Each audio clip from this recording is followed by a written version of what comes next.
Welcome to The Deep Dive, the show where we cut through the noise, give you the fundamental knowledge to feel fluent in the world's most complex subjects. Today, we are tackling a huge one, understanding the deep learning renaissance. It's a vast field, for sure, but the sources we've looked at provide a surprisingly clear roadmap.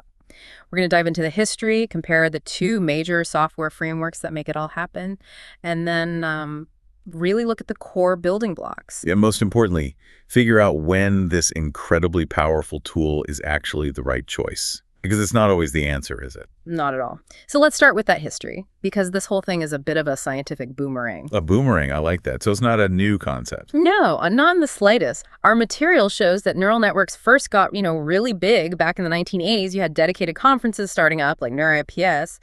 But then, by the mid-90s, the buzz just died. So what happened? Why the big retreat? If the ideas were there, why did it just stall for nearly 20 years? It was a mix of things. The methods they were using then were they were really hard to scale. And crucially, other techniques came along that were way more effective and needed a lot less computing power. Ah, okay. So things like support vector machines, SVMs. Exactly. SVMs, random forests.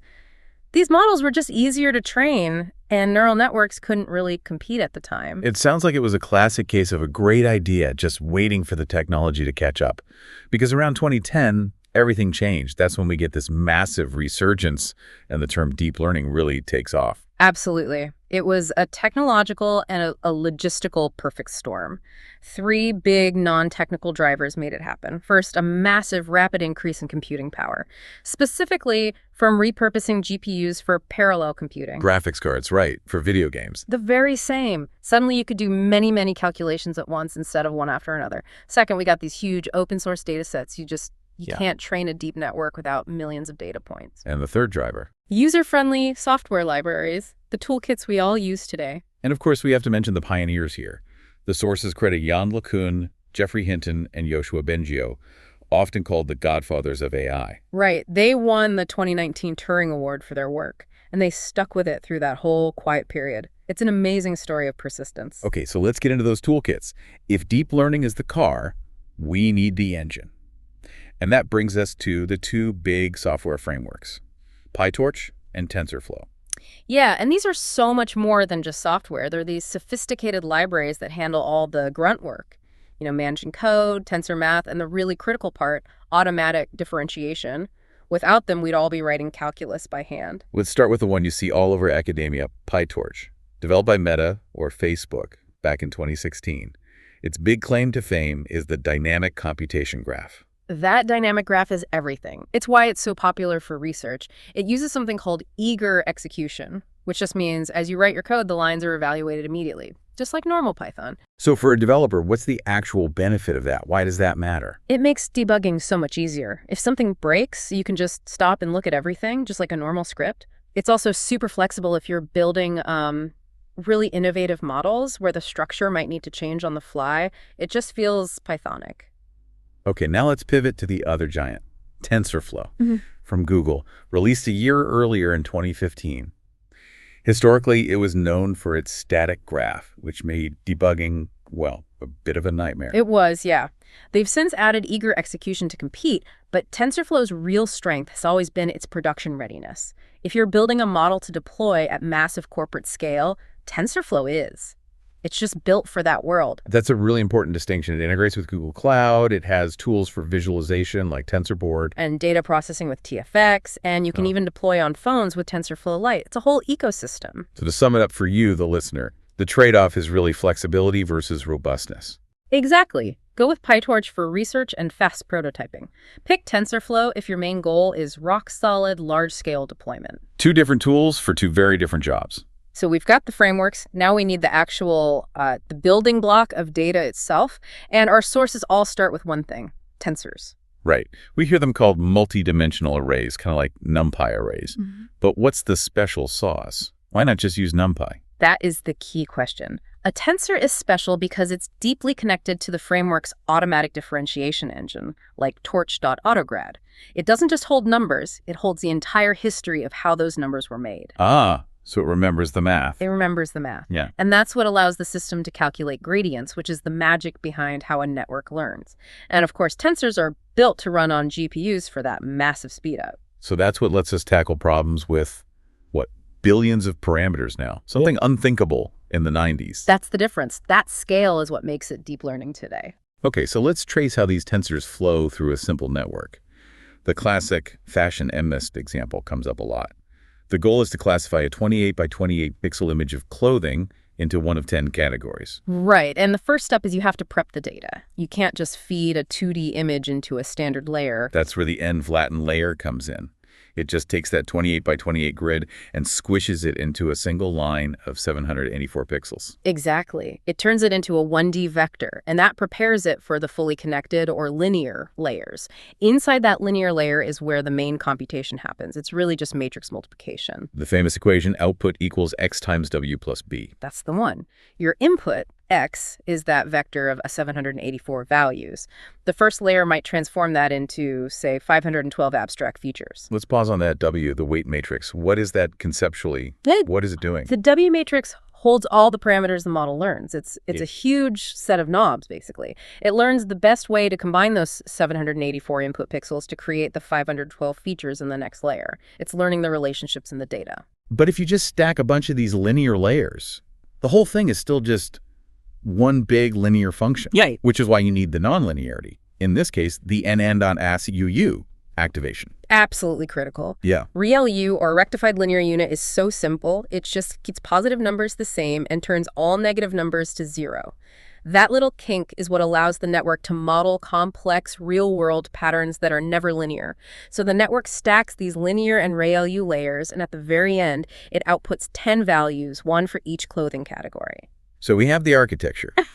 But how does it learn what values to put in that W matrix? How does it get smart? It learns through an optimization process called backpropagation. The network makes a guess, calculates its error or its loss, and then it has to figure out how to adjust every single one of its parameters to do better next time. And this is where the tensor's ability to track its own history comes back in, right? Yes. That built-in differentiation engine automatically calculates the gradient of that loss for every single weight in the network. The gradient is just a vector that points in the direction of the steepest descent. But we want to go downhill to the lowest possible error. Exactly. So with gradient descent, we adjust the parameters in the opposite direction of the gradient, taking a small step downhill each time. What about the classic problem of getting stuck in a local minimum, like a small dip, when there's a much deeper valley somewhere else? That's a great point. And that's why in practice, we rarely use pure gradient descent. We use variations. The most common is stochastic gradient descent, or SGD. Instead of using the whole data set, it calculates the gradient on small, random batches of data. Like 128 images at a time. Right. And that randomness, that stochastic part, adds some noise to the process that helps it jiggle out of those shallow dips and find a better solution. This is where things get really cool. Special architectures for special kinds of data. And for images, the king is the CNN, or convolutional neural network. They completely changed computer vision because they're structured to mimic how our own visual cortex works. I love this idea. It builds up understanding from simple shapes to complex objects. Precisely. It does this with two special layers. First, the convolution layers. Instead of one giant matrix, these layers use small filters, like tiny 3x3 pixel templates. These filters slide across the whole image, searching for simple patterns, like a vertical line or a specific curve. So the filter is a pattern detector, and it lights up when it finds a match. Exactly. And the network learns what filters are important during training.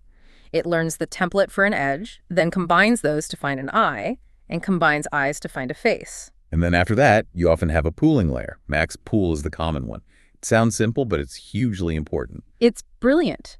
It takes a small block of pixels, say 2x2, and just replaces it with the maximum value from that block.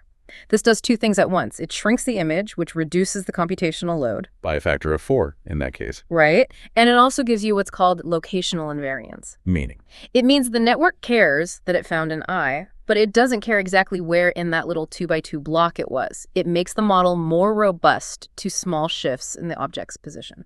And a practical tip here from the research, data augmentation. Oh, it's essential. A critical regularization trick. You take your training images and you programmatically create new versions. slightly zoomed, shifted, rotated. You create this cloud of images around each original, which makes the network much better at generalizing to new, unseen images. Okay, let's shift from images to sequences, things like text or time series data. For that, we use RNNs, or recurrent neural networks. RNNs are a whole different beast. They're designed to have a memory of the past. The output at any given step doesn't just depend on the current input. It also gets input from the hidden state of the previous step. There's a loop. So for the IMDb movie review example, Yeah. you can't just represent every word as a unique number, right? You'd have a vector with 10,000 dimensions. And it would be incredibly sparse, almost all zeros. It's a huge problem. So to solve that, RNNs use something called a word embedding matrix. Think word2vec or GloVe. Words get mapped from that huge sparse vector into a much smaller, dense vector, maybe only 300 dimensions. And the magic is that words with similar meanings, like king and queen, end up being close to each other in that 300-dimensional space. Exactly right. The embedding captures semantic meaning, which gives the network a much richer input to work with. The sources also use an RNN for forecasting NYSE trading data. How does the sequence idea apply there? In that case, they structured the data into lots of short miniseries. They used a lag of 5 days. So to predict today's trading volume, the RNN would look at the data from today and also the previous 5 days. That memory loop lets it weigh the context of that recent history to make its prediction. It's built to find those time-based patterns. Okay, this brings us to the big practical question. We have all these powerful, complex architectures. Should we just always use them? No. Absolutely not. The research is very clear on this. You have to respect Occam's razor. Deep learning models shine when 2 things are true. The signal-to-noise ratio is high, and you have massive, massive data sets. Like recognizing a cat in a photo. High signal. Very high signal. But what happens when the data is noisier? Simpler models can win out. They often do. Look at the counterexamples. For the IMDb reviews, a much simpler lasso logistic regression model did just as well as the complex neural network. You get 0 performance gain for a massive cost in complexity and interpretability. And the NYSE data was even more striking. The complex RNN got an R-squared of 0.42. A traditional simple autoregression model, an AR5, got an R-squared of 0.41. It's a statistical tie. Why would you build and maintain the more complex system for no real benefit? Always prefer the simpler model if it works. But this is where the sources brought up a really fascinating paradox that kind of flips that on its head. Yeah. Double descent. Yes. This one is wild. It challenges the classic bias variance trade-off we all learned, the U-shaped curve. As your model gets more complex, the error goes down, hits a sweet spot, and then shoots back up as it starts to overfit. Right, it memorizes the training data instead of learning the pattern. But what double descent suggests is that with these huge, over-parameterized neural networks, if you push past that overfitting peak and you just keep training all the way to 0 training error, the generalization error, the error on new data, often starts to go down again. That's completely counterintuitive. It's like being too complex is actually a good thing sometimes. It suggests that in these massive models, something different is happening. It's a huge area of research right now. What a journey. We've covered so much ground. Deep learning success is really this perfect storm of pioneers, hardware like GPUs, and these powerful frameworks, PyTorch and TensorFlow. And we saw how specific tools like CNNs and RNNs are tailored for specific problems, but always with that big caveat that in noisy real-world situations, sometimes simpler is just better. So let's leave you with a final thought, building on that strange idea of double descent. If we find that pushing models past the point of what we used to call overfitting can actually lead to better results, how did that change how we think about simplicity in model design? If more complexity isn't always the enemy, what new kinds of biases are we learning to accept as we build the truly massive AI systems of the future?